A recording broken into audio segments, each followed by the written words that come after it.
मायके वर्सेस ससुराल की अग्नि परीक्षा। अरे ऐसे कैसे नहीं देगी तू अग्नि परीक्षा? अगर तेरे चरित्र पर कोई दाग नहीं है तो क्यों दिक्कत है तुझे? हाँ, और फिर जब स्वयं सीता माँ को भी अग्नि परीक्षा देनी पड़ी थी तो तुझे क्यों नहीं? नहीं नहीं, मैं नहीं दूंगी अग्नि परीक्षा, छोड़ दीजिए मुझे। दोनों तरफ से औरतें रिकिता का हाथ पकड़कर उसे जलते हुए कोयले जिनमें से धुआं निकल रहा था उस पर नंगे पैर अग्नि परीक्षा दिलवाती हैं। लेकिन क्यों, ये जानने के लिए चलिए चलते हैं कहानी के थोड़ा पीछे। वाह बेटी, तूने तो हमारा सर गर्व से ऊंचा कर दिया, मुझे तुझसे यही उम्मीद थी। तभी दोनों हाथों से अपाहिज वीरेंद्र कहता है, बेटी तूने तो हमारा सीना गर्व से चौड़ा कर दिया, अब तू अपना सपना पूरा कर सकती है। लेकिन कैसे? मेरा कॉलेज कंप्लीट हो गया है। पर अरे दीदी, आपने कॉलेज में टॉप किया है, आपको स्कॉलरशिप मिली है और आपका एडमिशन अपने आप हो गया है। अब आप अपनी आगे की पढ़ाई बिना किसी रुकावट के कर सकती है। ये सुनते ही सभी बहुत ज्यादा खुश हो जाते हैं और फिर रितिका खाना बनाने लगती है। वहीं दूसरी तरफ, क्या हुआ बेटी, तू इतनी उदास क्यों है? तेरे कुछ परसेंटेज ही तो कम आए थे, पैसे देकर एडमिशन करवा ले। कैसे करवा लूं? आपकी उस भतीजी ने कॉलेज में टॉप करके इकलौती जो सीट बची थी ना, उसे भी हड़प लिया है। क्या? वो गवाह लड़की? तू चिंता मत कर बेटे, अब मैं कुछ ऐसा करूंगी जिससे वो खुद ही कॉलेज छोड़ जाएगी। सुमित्रा की बात सुनकर यह खुश हो जाती है और फिर अगले दिन घर का पूरा काम करके कॉलेज के लिए निकलती है। दीदी, आज तो आपके कॉलेज का पहला दिन है, बेस्ट ऑफ लक। हाँ ठीक है। फिर रितिका तुरंत घर से निकलती है और कॉलेज के लिए रिक्शा पकड़कर जाने लगती है। तभी कुछ पड़ोसन, अरे सावित्री बहन, क्या करोगे इतना पढ़ा लिखा कर? कॉलेज कंप्लीट हो गया है, शादी करवा दो। हाँ, मैं भी यही सोच रही हूँ, लेकिन उसने अभी मना किया है। शुरू में तो सब ऐसे ही कहते हैं, लेकिन अगर बाद में कुछ ऊंच नीच हो गई ना और उम्र निकल गई तो इस गरीबी की वजह से कहीं शादी भी नहीं होगी। शीला की बात सुनकर सावित्री सोच में पड़ जाती है। वहीं दूसरी तरफ कॉलेज के बाहर गेट पर, अरे ओ मैडम, इस तरह कहाँ कॉलेज के अंदर ससुराते हुए चली जा रही हो? गार्ड भैया, मेरे इस कॉलेज में एडमिशन हुआ है स्कॉलरशिप की वजह से, ये देखिए आइडेंटिटी कार्ड। फिर रितिका आइडेंटिटी कार्ड दिखाकर कॉलेज में एंट्री लेती है। तभी उसे कुछ मॉडर्न लड़कियों का ग्रुप देख लेता है। अरे वो देखो उस गंवार को, स्कॉलरशिप के दम पर किस तरह हम जैसे अमीरों की कॉलेज में एडमिशन ले लिया है उसने। सच में न जाने इस स्कॉलरशिप की वजह से किन किन गरीबों को देखना पड़ता है। ये सारी बातें रितिका सुन रही थी, लेकिन बिना कुछ कहे लेक्चर अटेंड करने चली जाती है। वहीं दूसरी तरफ, अब लगता है सच में हमें रितिका की शादी करवा देनी चाहिए। हाँ, इसकी बुआ भी यही कह रही थी। तभी रितिका की बुआ सुमित्रा लड़के और उसके काका को लेकर घर के अंदर आ जाती है। अरे नंजी, आप यहाँ? ये लोग कौन है? अरे भाभी, अंदर तो आने दो, बहुत बड़ी खुशखबरी है, इनका पहले स्वागत करो अच्छे से। सुमित्रा की बात सुनकर सावित्री तुरंत सभी का स्वागत करती है और सुमित्रा लड़के की बहुत तारीफ करती है। अरे सुमित्रा, कौन है ये? तू इसकी हमसे इतनी तारीफ क्यों कर रही है? अरे आपके घर का होने वाला बड़ा दामाद है, रितिका की शादी करवा दीजिए इससे। ये सुनते ही तुरंत सावित्री उठ खड़ी होती है। नहीं, मैं ऐसा नहीं होने दूंगी।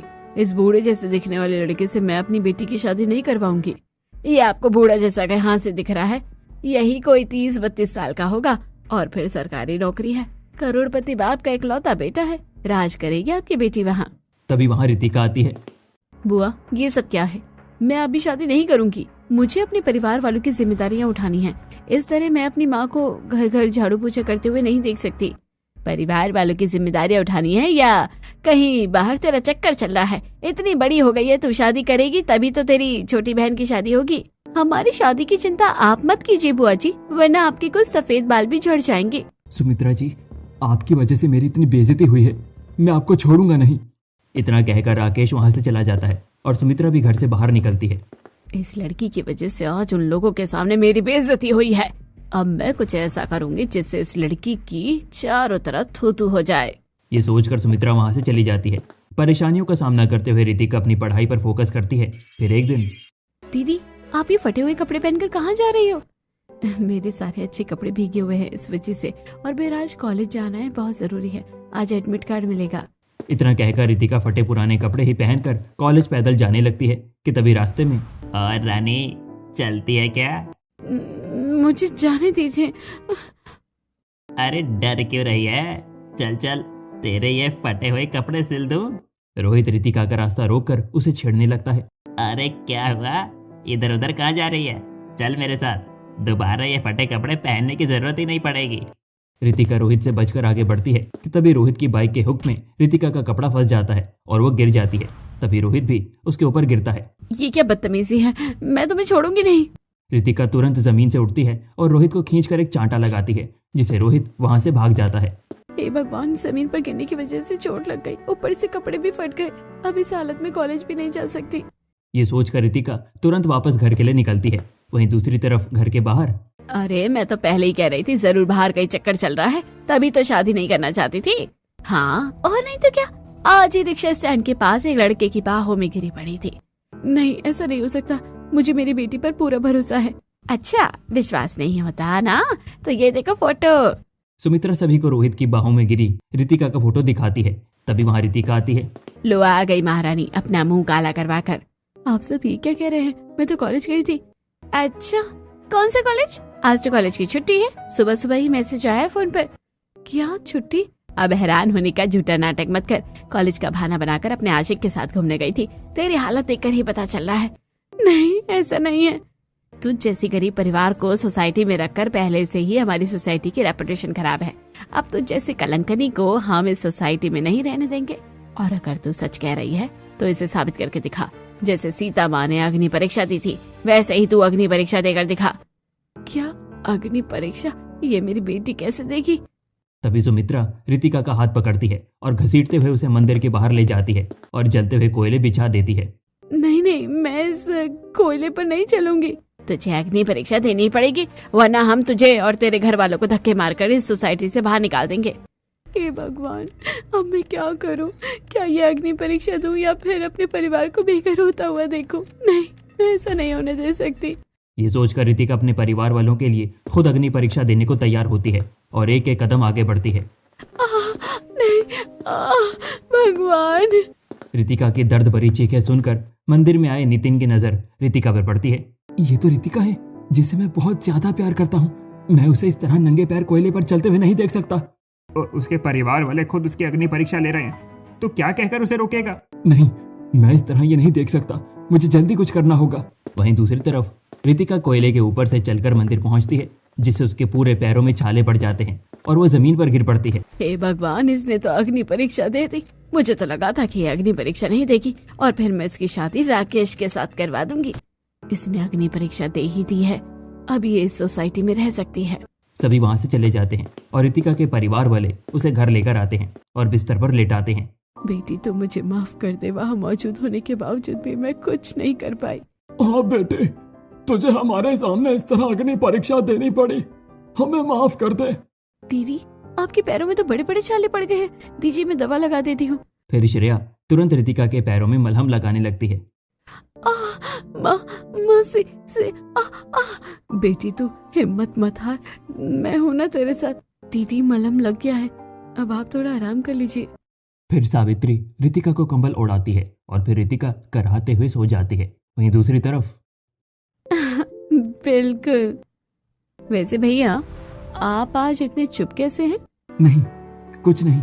नहीं, कुछ तो बात है, तू बता सकता है हमें। लगता है यही सही वक्त है सच्चाई बताने का, क्योंकि अब मैं रितिका से ज्यादा देर दूर नहीं रह सकता। ये सोचकर नितिन रितिका के बारे में सभी को सारी बातें बताता है।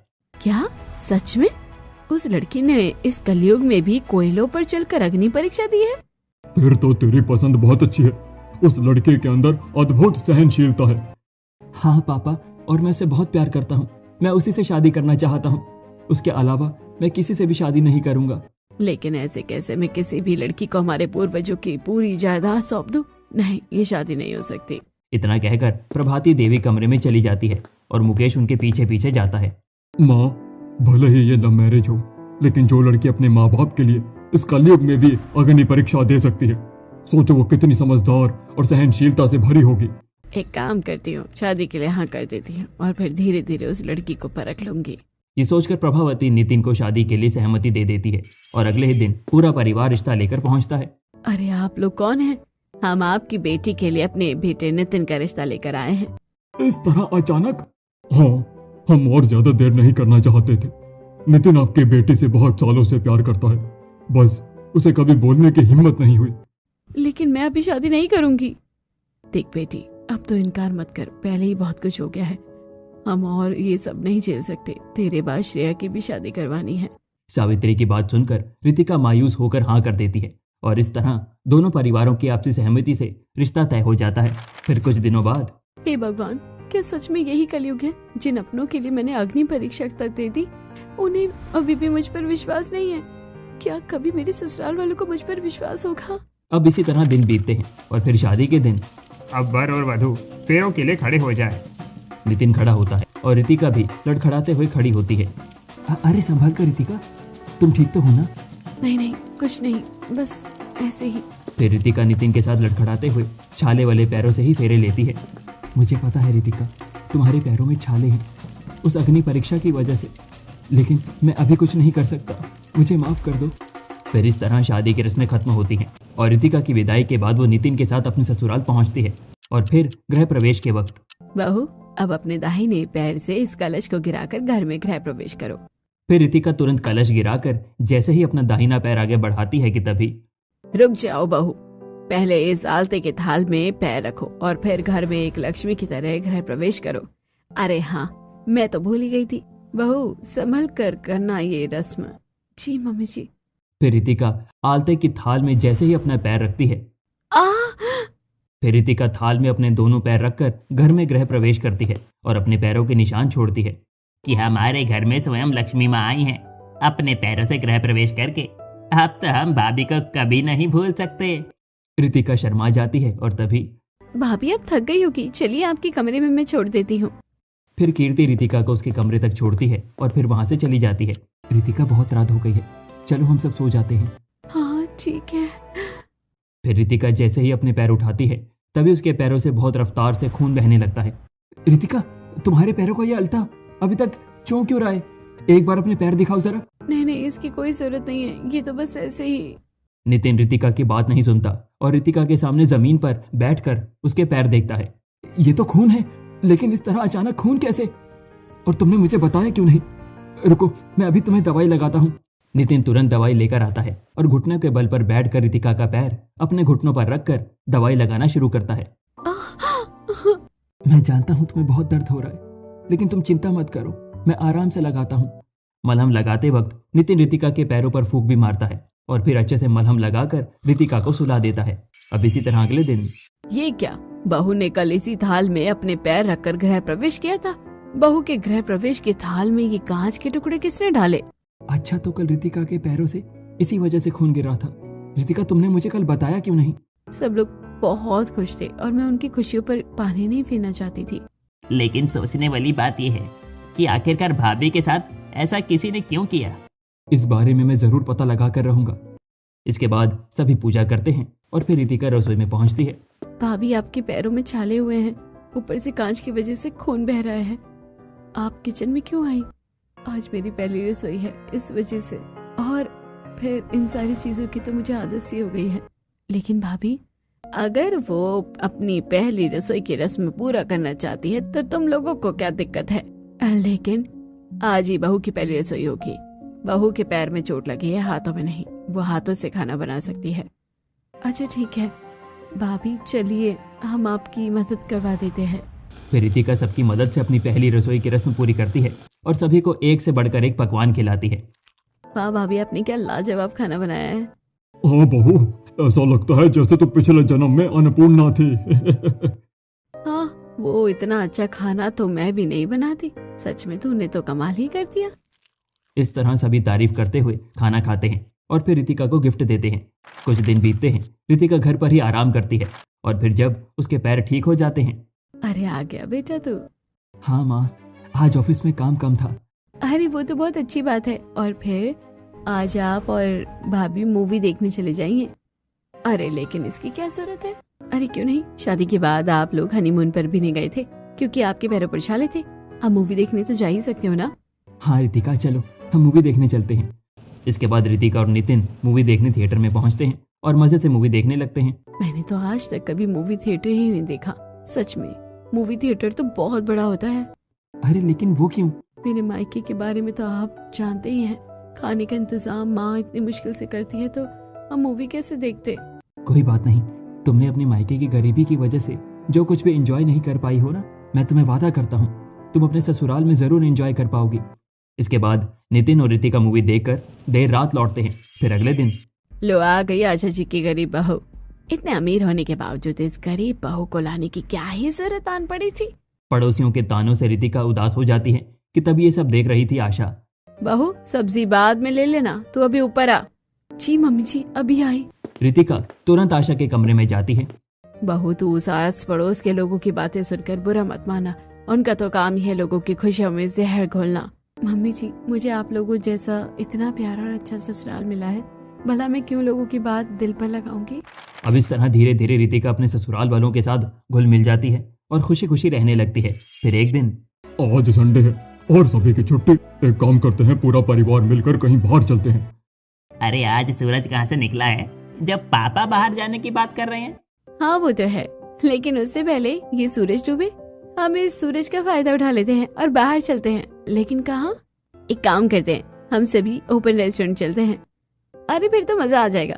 चलिए सब तैयार हो जाइए, हम लोग शाम को चलेंगे। फिर पूरा परिवार संडे के दिन बाहर रेस्टोरेंट जाता है और डिनर करता है। ये सारा खाना तो आप लोगों ने मेरी पसंद का ही ऑर्डर किया है, तो आपकी पसंद क्या है? अरे हमारी पसंद की बहू है ना, हमारे लिए इतना ही काफी है। सच में मेरे ससुराल वाले कितने ज्यादा अच्छे हैं, लेकिन कहीं ये सब कोई छलावा तो नहीं। अब इसी तरह कुछ दिन बीतते हैं। फिर एक दिन, ये क्या भाभी, मेरा 18th बर्थडे है और आप मेरे बर्थडे में ऐसे कपड़े पहनोगे? नहीं नहीं, चलिए हम सब शॉपिंग पे चलते हैं। हाँ भाभी चलिए, बहुत मजा आएगा।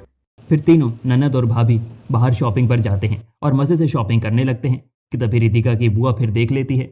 अरे ये क्या, ये गंवार लड़की अपने ससुराल वालों के साथ इतनी ज्यादा खुश कैसे है? मैं तो इसकी अग्नि परीक्षा दिलवाकर इसकी जिंदगी बर्बाद करना चाहती हूँ, लेकिन ये तो और भी ज्यादा खुशी से जीने लगी। हाँ अब हम क्या करें? तू चिंता मत कर, मैंने जैसे तेरे मायके में जहर खोला था ना, अब उसी तरह इसके ससुराल में भी खोलूंगी। वहीं दूसरी तरफ रितिका अपनी दोनों ननद के साथ शॉपिंग करके घर लौटती है और फिर अगले दिन बर्थडे पार्टी में। निशा कैसा लगा तुझे हमारे सरप्राइज? बहुत अच्छा, चलिए ननद जी अब केक काटिए। रितिका की बात सुनकर जैसे ही निशा केक काटने जाती है कि तभी वहाँ सुमित्रा आती है। रुक जाइए आप सब, अपनी जिस बहू को इतनी इज्जत दे रहे हैं उसकी एक बार असलियत तो जान लीजिए। क्या मतलब? अरे हम बाद में बात करेंगे इस बारे में, अभी निशा की बर्थडे पार्टी खराब नहीं करते हैं। सुमित्रा का बर्थडे पार्टी में सभी के सामने रितिका को बेइज्जत करने का प्लान नाकामयाब हो जाता है और सभी खुशी खुशी बर्थडे एंजॉय करते हैं। फिर रात को, यही सही मौका है, इस वक्त नितिन अकेला है। ये सोचकर सुमित्रा तुरंत नितिन के कमरे में जाती है और नितिन को सारी बातें बताकर वो फोटो दिखा देती है। नहीं, ऐसा नहीं हो सकता, मुझे मेरी पत्नी पर पूरा भरोसा है। इसे भरोसा नहीं, इसे अंधा होना कहते हैं। तुम्हारी आंखों के सामने असलियत है, ये फोटो देखो, तुम्हारी पत्नी किसी और की बाहों में है। ये हमारा आपसी मामला है, मैं उससे बात कर लूंगा, आप जा सकती हैं। इतना कहकर नितिन सुमित्रा को कमरे से भेज देता है। पता नहीं इसने उसके दिल में क्या ही डाल दिया है जो इतना अंधा भरोसा करके बैठा है। अब लगता है किसी और को भी भड़काना पड़ेगा। वही कमरे में नितिन इस बारे में रितिका से बात करता है। नहीं ऐसा नहीं है, और मुझे नहीं पता कि वो फोटो कब की है। हाँ रितिका, तुम घबराओ मत, मुझे तुम पर पूरा भरोसा है। मैं इस बारे में पता लगाने की कोशिश करूंगा। चलो अभी हम सो जाते हैं। फिर नितिन और रितिका सो जाते हैं और फिर अगले दिन सुबह मंदिर में। रुकिए रुकिए, मुझे आपको कुछ बताना है। आप कौन हैं और क्या बताना है? यही कि जिस लड़की को आप सती सावित्री समझ रहे हैं वो कलंकनी है। आपके बेटे से शादी करने से पहले वो अपना मुंह कहीं और काला करवा चुकी है। ये सुनते ही प्रभावती देवी को बहुत गुस्सा आता है और वो सुमित्रा के साथ तुरंत घर के लिए निकलती है। वहीं दूसरी तरफ घर में, अरे आप लोग तो बहू के मायके वाले हैं ना, आइए आइए बैठिए। इस तरह अचानक कैसे आना हुआ? शादी बहुत जल्दी में हो गई और फिर हालातों की वजह से रितिका तब से अपने मायके नहीं आई थी, इसलिए। वैसे आपकी बेटी है बहुत अच्छी। तभी वहाँ प्रभावती देवी सुमित्रा के साथ आती है और तुरंत सभी को सारी बात बताकर रितिका के ऊपर इल्जाम लगा देती है। नहीं ऐसा नहीं हो सकता है, ये मैं नहीं हूँ। क्या ये फोटो झूठी है? कैसे करें हम तुझ पर विश्वास? अगर तू सच्ची है तो फिर तू अग्नि परीक्षा देकर दिखा। क्या अग्नि परीक्षा? मम्मी जी, मुझे मेरी बहू पर पूरा विश्वास है, वो ऐसा नहीं कर सकती। हाँ दादी, आपको जरूर कोई गलतफहमी हुई है, भाभी ऐसी नहीं है। अगर सच में बहू के मन में कोई पाप नहीं है और इसका चरित्र साफ है तो इस अग्नि परीक्षा देने में कैसी हिचकिचाहट? प्रभावती देवी तुरंत रितिका को घर से बाहर लेकर जाती है और वहाँ जमीन पर कांच बिछा देती है। ऐसा मत कीजिए, इसने अपने मायके में भी अग्नि परीक्षा दी है और अब ससुराल में भी। क्योंकि ये गलत है, और अगर गलत ही नहीं है तो इसे अग्नि परीक्षा देनी पड़ेगी। इस कांच के टुकड़ों पर इसे नंगे पैर चलना ही पड़ेगा, उसके बाद ही घर जा सकती है। न जाने मेरी ही किस्मत के रास्ते में इतने सारे कांटे भरे पड़े हैं, पहले मायके में अग्नि परीक्षा और अब ससुराल में भी। खैर अब तो आदत सी हो गई है। ठीक है, तो मैं तैयार हूँ अपनी परीक्षा देने के लिए। नहीं बहू, इसकी कोई जरूरत नहीं है। रितिका आशा की बात नहीं सुनती और वो अपना एक कदम जमीन पर पीछे कांच पर रख अग्नि परीक्षा की शुरुआत करती है। नितिन। फिर रितिका जैसे ही अपना दूसरा पैर आगे बढ़ाती है कि तभी आयुष उसके पैर के नीचे अपना हाथ रख देता है। आउच! देवर जी हट जाइए, ये मेरी अग्नि परीक्षा है, आप क्यों खुद को चोट पहुंचा रहे हैं? तभी वहां नितिन रोहित को पकड़ कर लाता है। रुक जाइए, किसी को भी अपनी परीक्षा देने की कोई जरूरत नहीं है, क्योंकि असलियत ये बताएगा। बताओ। बताता हूँ। दरअसल असलियत ये है कि उस दिन सुमित्रा आंटी ने मुझे पैसे दिए थे ताकि मैं जाकर रितिका को छेड़ूं और उससे बात करने की कोशिश करूं, ताकि सही मौका देकर हम दोनों के साथ में फोटो क्लिक कर रितिका को बदनाम कर सकें। मुझे तो पहले ही विश्वास था मेरी बहू ऐसा कुछ नहीं कर सकती। मुझे माफ कर दे बहू, तुझ पर भरोसा न कर इस औरत की बातों में आकर मैंने तेरी अग्नि परीक्षा ले ली, साथ ही तुझे गलत समझकर गृह प्रवेश के वक्त तेरे आलते में कांच किसी और में नहीं मैंने ही मिलाया था। अब मुझे माफ कर दे बहू, मुझे माफ कर दे। बेटी तू मुझे भी माफ कर दे, तेरे मायके में भी तेरी अग्नि परीक्षा हुई थी और अब उस वक्त कुछ हम नहीं कर पाए, हम तेरे कसूरवार है, हमें माफ कर दे। जो हो गया सो हो गया, अब आप लोग भूल जाइए और मुझसे माफी मत मांगिए, क्योंकि बड़ों के हाथ सिर्फ आशीर्वाद देते हुए अच्छे लगते हैं, माफी मांगते हुए नहीं। बहू तो कितनी ज्यादा मैच्योर और समझदार है, और एक मैं हूँ जो इस घर की सबसे समझदार जमींदार मुखिया होने के बावजूद इतनी बड़ी गलती कर बैठी। मेरा पूरा प्लान चौपट हो गया। आखिरकार उस लड़की के बारे में से कैसे पता चला? क्या हुआ, यही सोच रही है ना आपकी मुझे कैसे पता चला? जिस रात आपने मुझे फोटो दिखाया था उसी रात ही मुझे शक हो गया था, क्योंकि ये लड़का कोई और नहीं बल्कि मेरे ऑफिस में ही काम कर रहा एक स्टाफ है। ये सुनते ही सुमित्रा के पैरों तले जमीन खिसक जाती है। इसकी वजह से मैंने अपनी सती सावित्री जैसी पवित्र बहू की अग्नि परीक्षा लेने का बड़ा पाप किया है। इसे अभी के अभी यहाँ से बाहर निकालो। नहीं प्लीज ऐसा मत कीजिए, नहीं। रितिका मुंह फेर लेती है और सुमित्रा को धक्के मारकर वहां से भगा दिया जाता है। फिर सभी लोग घर के अंदर जाते हैं कि तभी रितिका देखती है कि ये क्या है? बहू तुझे मेरी वजह से अग्नि परीक्षा देनी पड़ी और उस गलती को सुधारने के लिए ये बहुत छोटी बात है, लेकिन फिर भी तू इन फूलों पर चलकर घर के अंदर आ। फिर रितिका चारों तरफ बिछे फूलों पर एक एक कदम रखकर आगे बढ़ती है और तुरंत अपनी सास आशा को गले लगा लेती है। सच में आप सब लोग बहुत ज्यादा अच्छे हैं, इस मुश्किल परिस्थिति में भी मेरा साथ दिया और मुझ पर भरोसा किया। और देवर जी आपने तो मेरी वजह से खुद को चोट भी लगा ली। भगवान करे ऐसा ससुराल हर लड़की को मिले। बेटी मैं तुझे इस तरह ससुराल वालों के साथ खुश देखकर बहुत खुश हूँ। भगवान करे तुझे किसी की नजर न लगे। इसके बाद सावित्री वापस लौट जाती है और रितिका अपने ससुराल वालों के साथ खुशी खुशी रहने लगती है।